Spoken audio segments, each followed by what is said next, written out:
Kashmir files मैंने भी देखी है, उन पंडितों से मेरी भी हमदर्दी जुड़ी है, मैं खुद भी एक पंडित हूं। अगर एक मुसलमान किसी हिंदू के साथ गलत करता है तो क्या पूरी कौम पर सवाल उठाना सही है? क्या इस्लाम को टेररिस्ट से कंपेयर करना सही है? क्या इस्लामी फोबिया जैसी बातें करना सही है? अरे हम तो ऐसे देश में रहते हैं जहां पर हर धर्म हम कहते हैं बराबर है। क्यों बार बार हम ये भूल जाते हैं कि हम किसी एक धर्म पर ऐसे आरोप कैसे लगा सकते हैं? जिन कश्मीरी पंडितों के साथ ऐसा हुआ, क्या आप उनके बीच, आप में से कई लोग गए, कोई भी इंसान वहां गया है? क्या आप उन पंडितों से मिले हैं? मैं भी नहीं मिली हूं। जो फिल्म मैंने देखी मुझे भी बुरा लगा, लेकिन मेरी मानसिकता ऐसी नहीं है कि अगर वो फिल्म मैंने देखी है तो मैं सोशल मीडिया पर ये टैगलाइन चलाऊं कि इस्लाम एक टेररिज्म है, इस्लाम फोबिया है। ऐसी बातें शायद मेरे दिमाग में नहीं आती हैं और आप लोगों के दिमाग में भी नहीं आनी चाहिए।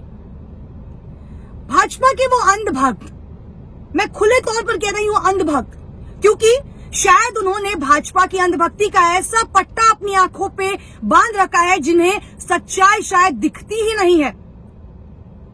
जिस वक्त पीके और बजरंगी भाईजान जैसी फिल्मों का विरोध किया जाता है, जो फिल्म हिंदू मुस्लिम को साथ दिखाता है, जो किसी एक धर्म को टारगेट नहीं करता, उस पर हिंदूवादी लोग विरोध करने लगते हैं।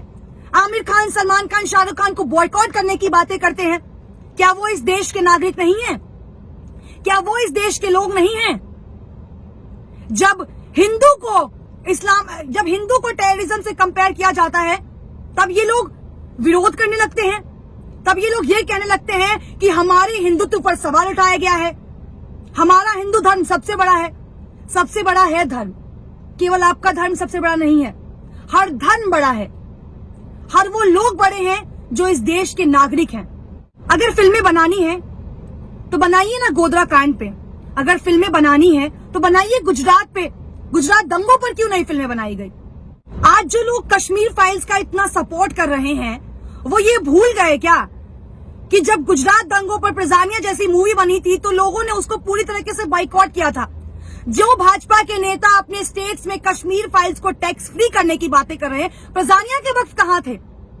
उस वक्त तो वो टैक्स फ्री तो छोड़िए, उसको सिनेमा थिएटर में रिलीज तक नहीं करने दिया गया, क्योंकि शायद उसमें तमाम तथ्य सही थे, उसमें वो बातें सही थी।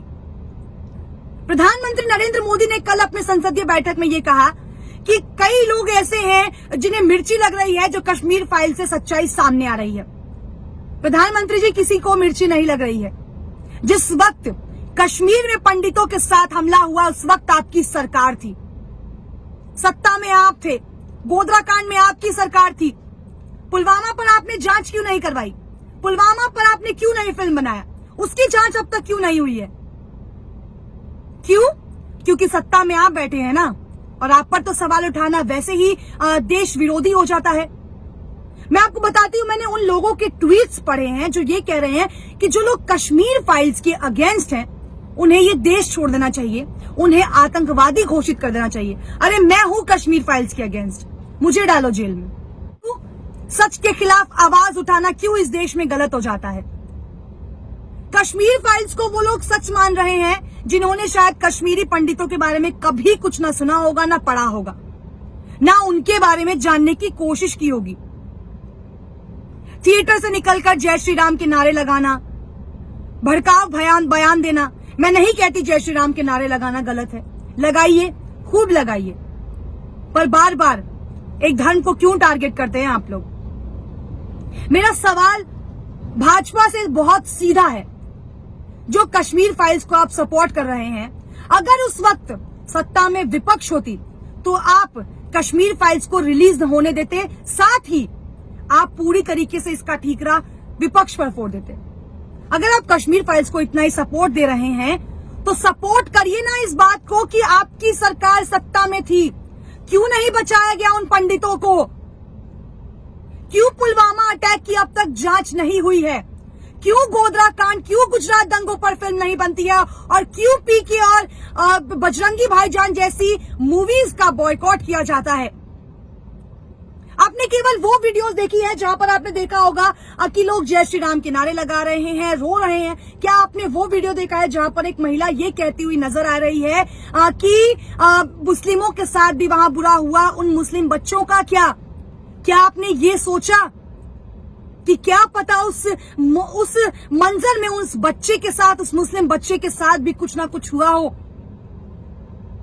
अरे आप लोगों का दिल क्या केवल हिंदुओं के लिए रोता है? क्या मुस्लिम इंसान नहीं होता? और कौन से भगवान की आप बात करते हैं और कौन से भगवत गीता में ये लिखा है कि मुस्लिमों को नीचा दिखाओ, मुस्लिम टेररिस्ट है ऐसे नारे लगाओ? हमने तो नहीं पढ़ा ये शायद, या हमें ये शिक्षा ना दी गई हो। आप लोगों ने किसी हाई स्कूल में पढ़ा हो, या आरएसएस की नीति फॉलो करने वाले लोगों को तो ये बिल्कुल लगता है कि मुस्लिमों को इस देश से निकाल देना चाहिए। मुस्लिमों को देश से निकाल देना चाहिए ना? क्यों फिर भाजपा के नेता चुनाव आते ही दरगाह चले जाते हैं? क्यों प्रधानमंत्री जीत के लिए अजमेर शरीफ तक मत्था टेकने जाते हैं? क्यों उस वक्त उन्हें केवल जीत की भूख होती है ना? कश्मीर फाइल्स अगर बनी है तो हम में से किसी को कोई दिक्कत नहीं है। हमें दिक्कत है तो बस उस चीज से जो लोग इस बात को बिल्कुल भ्रमित कर रहे हैं उन लोगों को कि इस्लाम एक टेररिस्ट है, इस्लामिक फोबिया जैसी बातें कर रहे हैं। मुझे नहीं पता ये वीडियो देखने के बाद आप लोग मुझे किस चीज से कंपेयर करेंगे, या आप लोग मुझे हिंदू विरोधी कहेंगे, मोदी विरोधी कहेंगे, तो मुझे शायद इन सब चीजों से कोई फर्क नहीं पड़ता है।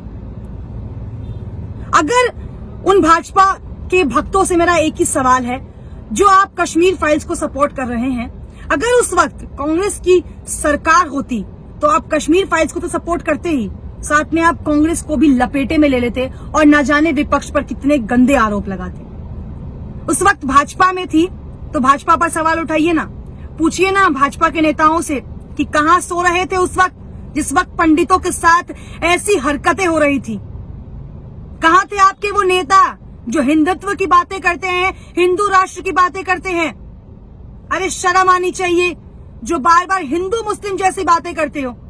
अगर मैं इस फिल्म के एक कलाकार की बात करूं, जो कि मैं आपको पहले कुछ बात बता दूं, अनुपम खेर की बात कर रही हूं मैं, जो 2012 से पहले तो कुछ ऐसे ट्वीट्स करते थे जहां वो सेक्युलरिज्म और ना जाने हिंदू मुस्लिम सिख ईसाई सब बराबर है ऐसी बातें किया करते थे। 2012 के बाद जब उनकी माननीय पत्नी को जब मेंबर ऑफ पार्लियामेंट बना दिया गया तो ये तो एक तरफा बातें करने लगे।